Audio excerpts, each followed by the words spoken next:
Hello friends, welcome back to the channel. It's me, Maile, and today I'm doing a January recap of everything I read to start out 2025. And let me just tell you, I've started the reading year off with a freaking bang, okay? There are so many good books in here and I cannot wait to share them with you. But before I get started, let me remind you, if you're new here, hi, welcome. My name's Maile. We do lots of fun things on this channel like book content, but also theater content, vlogs of our daily life and travel, shopping videos, grocery hauls, around the house, DIY type projects and cleaning. So if any of that sounds good to you, click that red subscribe button. Okay, so let me give you the down low on what I'm gonna be planning in 2025 for my reading of videos. I decided that my favorite type of book videos to watch are month recaps. So a lot of booktubers that I follow, like Destiny Sidwell and Sarah Caroli, they do a recap every single month of all the books they read that month. And I love that. I find so many amazing book recommendations through that kind of format. And so I thought that's how I'm going to organize my book videos this year. I'm going to bring you one video a month at the end of the month, recapping everything I read. And I am excited to dive right in. Okay, the first book I read this month was Dinner for Vampires. It's Bethany Joy. Oh, what's her last name? I don't know. I'll have it on the screen here. She was Haley in the One Tree Hill series. And it's all about her experience doing One Tree Hill, but way more so, it's about how simultaneously in her life, while her stardom was growing and she was on this insane hit teen show, she was also getting sucked further and further and further into a cult. And she documents her experience in this crazy cultish family and how she got suckered into it, what struggles she went through, how that affected her time on One Tree Hill and the opportunities she took, how it kind of stunted her career, how she really put her life and her career on hold for the husband she married within this cult, and how she was trapped in that abusive marriage, and then ultimately how she realized she was in a cult and what she did to get herself out and start again. It was so bingeable, an extremely fascinating story. So when I read memoirs, I really like to listen to the audiobook if there is one, because I really like to hear the story from, oh, I'm sliding. I'm in my big cozy reading chair, and it is a swivel chair.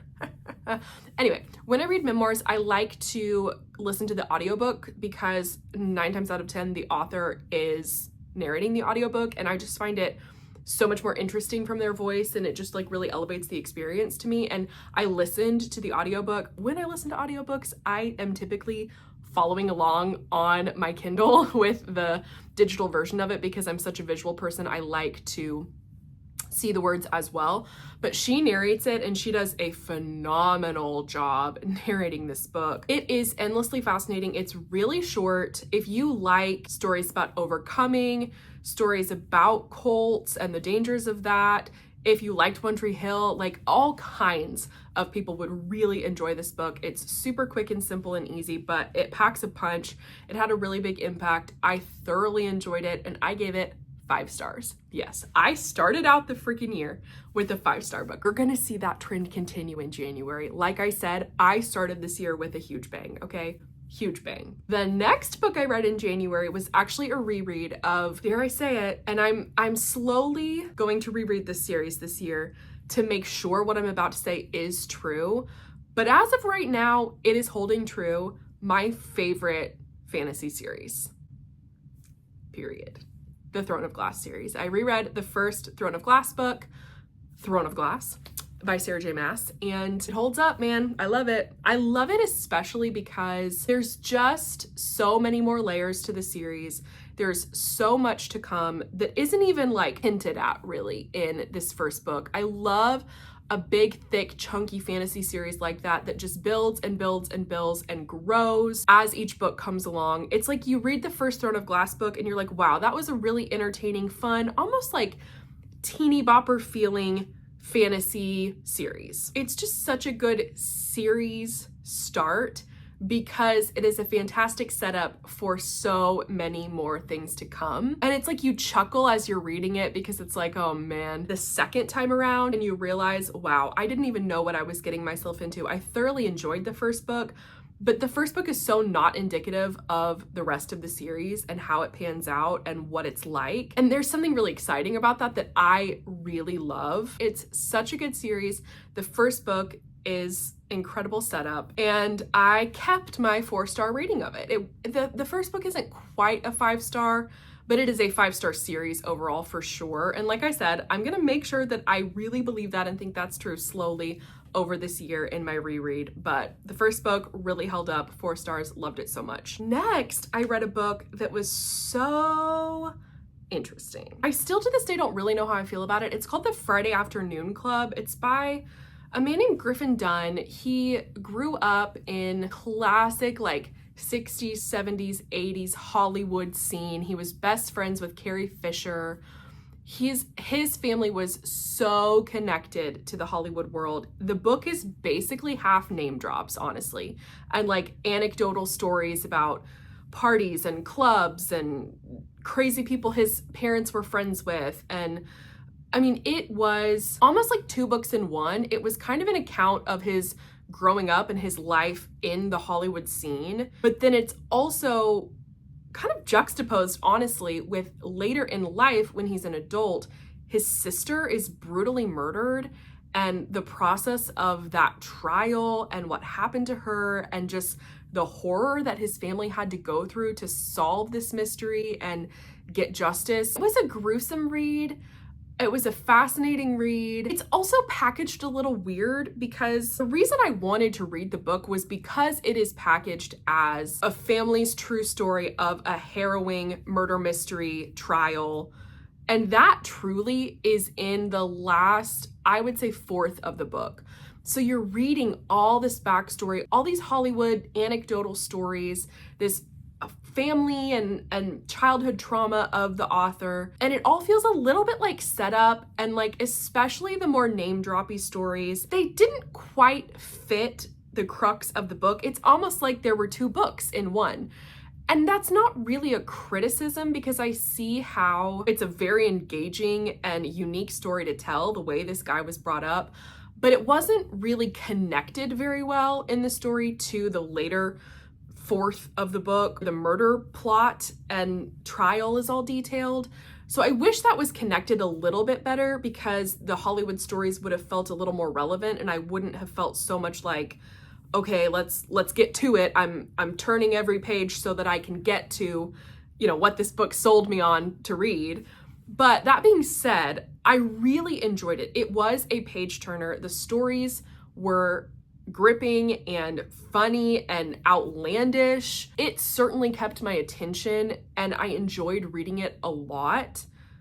I couldn't give it 5 stars because of that weird connection issue, but I still really enjoyed it enough to give it 4 stars, and I would certainly recommend it. But it was just a very unique read. Like, I haven't ever really read a memoir quite like that before, and I think if I had gone into it knowing a little bit more about the structure of the book, that probably wouldn't have even had bothered me as much. So take that with a grain of salt. I still really enjoyed the book and gave it 4 stars. Then I read another kind of memoir. I think it's called like Wanted Toddler's Assistant or something like that. I'll put the full title on the screen here, as I always do. But this was honestly kind of a mind-blowing book. The author details her time in her early 20s as she kind of stumbles into the field of nannying for the ultra-rich in New York City, and it is so wild.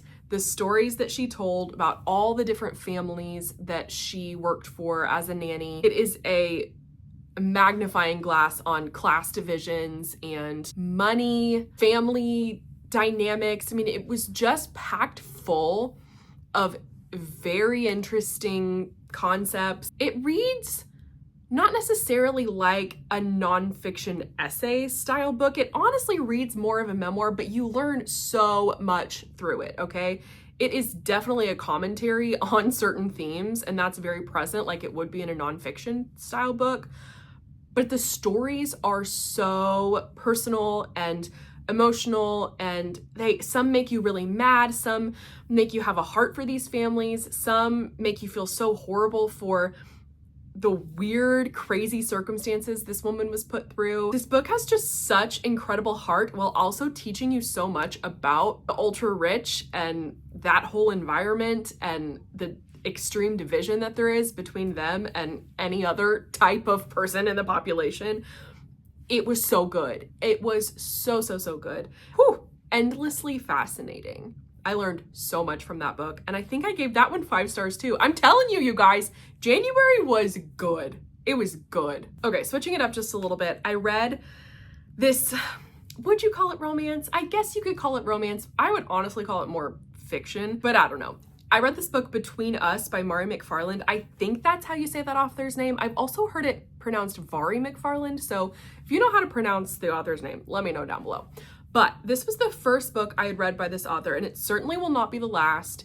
It's a British comedy, fiction, romance, and I love British writing. One of my all-time favorite book series is Bridget Jones' Diary series. I love the extreme Britishness of that book. And this author's writing totally gave me that same vibes. Very dry humor, but so funny, like laugh out loud moments, but also very like, there's a discourse to it that you have to kind of adjust to as you start the book. Honestly, the intro and the first couple of chapters, there is an adjustment period where you almost feel like, what am I even reading? I don't even know what this language is. Like, it almost seems like a different language just because of how British it is. You very quickly catch on though, and it's one of like the highlights of reading that book to me was just like the language, the way that it was written totally makes me want to read all of her books. It's just so unique and fun and different. The characters in this book were very relatable. The story, honestly, I love when books, especially romance books, because I feel like this is so rare in a romance book. I really don't read that many romance books anymore because I just kind of find that they're all the same, but this book is not the case. I love when a romance book is not predictable, and honestly, like the entire time up until the very end as I was reading this book, I didn't know how it was going to play out. Normally, you can totally tell, read between the lines, know who's going to end up together in the end. Everything's going to be tied up with a pretty bow, and that's just how romance books go. But this was not like that. I was very conflicted on what I wanted to happen, if I liked certain characters or didn't like them. It was so good. So it's about a group of friends who have been friends for 10 plus years, and they get together every year to vacation. And as they've gotten older, they've all developed their own individual lives, grown as people, and kind of grown apart. They don't have a lot in common anymore. And specifically, our main character has been dating one of the other members of this friend group for basically as long as the friend group has been established. And she's a school teacher. She very much lives a normal life. He's a writer, and a couple years before the book is set, he gets his big break writing a television show that's a huge success and has to kind of learn to navigate his career, his stardom, his crazy busy schedule, and how that affects their relationship. So you start the book knowing that their relationship is a little bit strained, and they're about to go on this vacation with all their friends. They have to kind of save face, and hilarity and heartbreak and conflict all happen at this vacation. And it's just kind of a story about how you grow up and it's harder to stay connected to friends. Priorities change, people grow apart. It's just a very beautiful story about friendship, honestly. And there is a romance in it. It is surprising, and it does keep you on your toes. You don't really know what's going to happen, like I said, until the end, and it's very satisfying at the end, but it feels rooted in reality and it feels very relatable. And I just loved the themes in this book, but also the voice that the author had and the way the story was told. I think I gave it 4 stars. Yeah, I gave it 4 stars. It was so good, and I absolutely will be reading much more of this author this year. The next book I read was a book that I literally, the day it came out, binge read the entire book in like 3 hours, okay? If you know me at all, it will be no surprise whatsoever that I'm talking about The House of My Mother by Sherry Frankie. So obviously you guys know one of the topics that I find absolutely alluring in life and know way too much about, and I'm always reading books, consuming content, watching YouTube videos, too invested in, is just Mormonism in general. I do not condone the Mormon church whatsoever. I think they're despicable, but I also find the way that Mormons live to be extremely just endlessly fascinating, and I'm a little obsessed with Mormons, okay? I know it's weird, but I am. So I knew who the Frankie family was on YouTube. They were a very, very, very popular family vlogging YouTube channel called 8 Passengers. And I had watched some of their videos before. I was never a subscriber, but I knew who they were. And so in a couple years ago, maybe even just last year, I'm not quite sure timeline wise, but it came out that the mother of that Mormon YouTube vlogger, very successful family, was extremely abusive and is in jail right now. And it was like a story, you had to be living under a rock to not hear about it, okay? Well, the oldest daughter, Sherry Frankie, who is an adult, she has been documenting the process in, I think, the most respectful way possible. She talks about everything from her perspective. She does not share any information about her siblings who are under 18.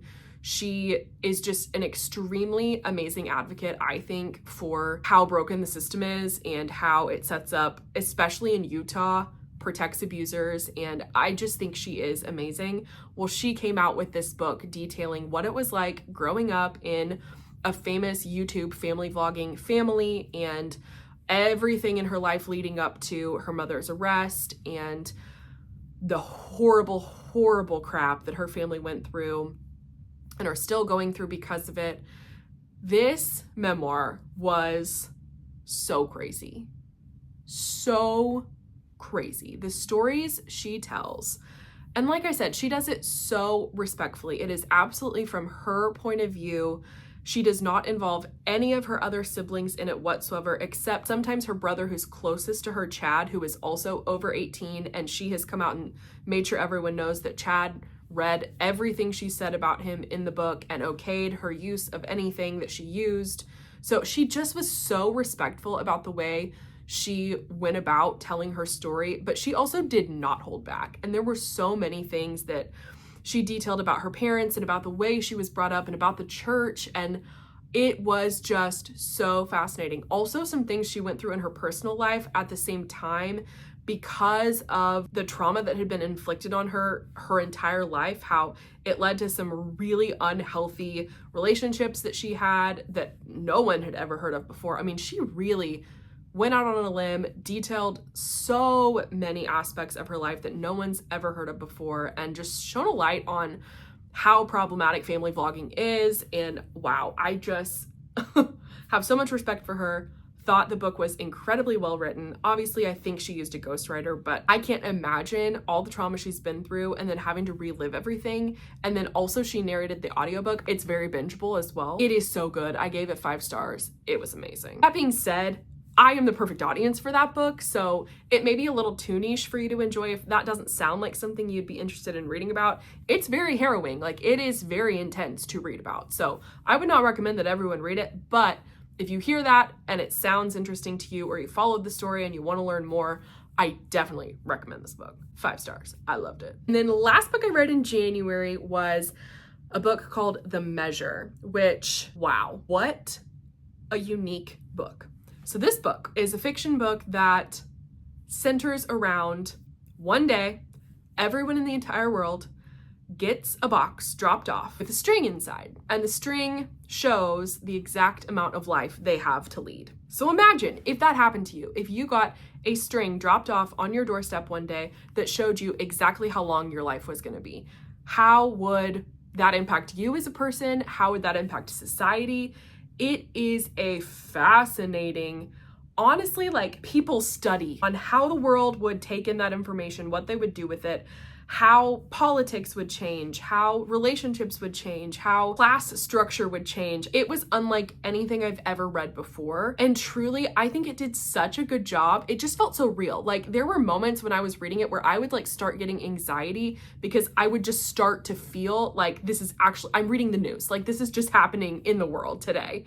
And I had to like calm down and remind myself, this is fiction, this is not actually happening. But that's how intense the book felt and how real to life it felt. I mean, even down to things like politicians in an election year calling on all the candidates to make their string length public, because what if you have a short stringer who's only going to be alive for 3 more years? Do we really trust them to be the president? I mean, it just was packed full of all kinds of scenarios like that where the world would totally change and develop and become new from the point that the strings are discovered on. Like it reminded me a lot of COVID, in that the world will never be the same after COVID. And in this book, the narrative is very much the world will never be the same after the strings. Wow, it was so good. It was just so good. I absolutely recommend it. I gave it 5 stars.